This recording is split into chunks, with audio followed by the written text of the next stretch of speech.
Chers amis, nous avons la grâce dans notre diocèse d'avoir une très belle invitation à lire l'Évangile.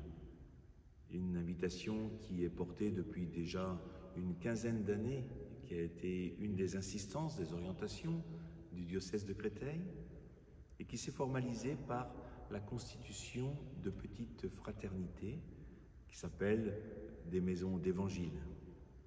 Des maisons, c'est-à-dire des petites assemblées domestiques, invitées les uns chez les autres, pour simplement ouvrir l'Évangile et le lire, le partager. Cette démarche, elle est préparée, elle est soutenue par le service des nouvelles initiatives d'évangélisation, avec des petites fiches que vous connaissez déjà et qui vous permettent de rentrer dans l'écoute de la parole de Dieu. Pas simplement dans les 4 évangiles, les 3 évangiles synoptiques et l'évangile selon saint Jean, mais dans tout le Nouveau Testament et aussi dans l'Ancien Testament, puisque ignorer les Écritures, nous disent les pères de l'Église, c'est ignorer le Christ lui-même.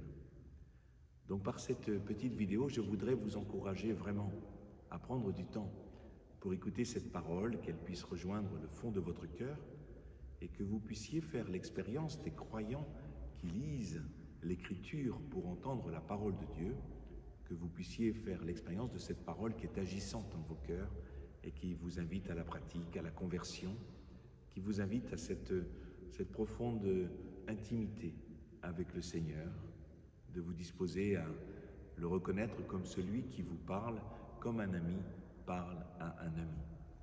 Nous avons maintenant beaucoup d'éléments qui nous permettent d'ouvrir tel ou tel passage de l'Écriture, des fiches qui sont déjà préparées. Mais le service des nouvelles initiatives d'évangélisation va mettre en œuvre aussi un nouveau parcours qui consistera à lire en continu l'Évangile selon saint Marc.